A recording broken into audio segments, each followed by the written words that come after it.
In front of me is XIAOMI 17T, and today I would like to show you how you can check a password saved in Google Passwords Manager.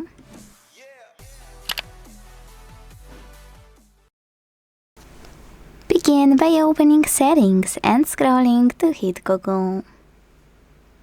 Now select All Services. Scroll again and tap on AutoFill with Google here. Now, select Google Password Manager. Tap on any password you wanna check and enter your screen lock.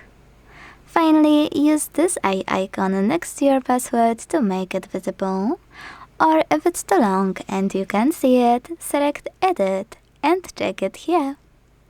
Thanks so much for watching. If you enjoyed this video, leave a like, comment and subscribe. Bye!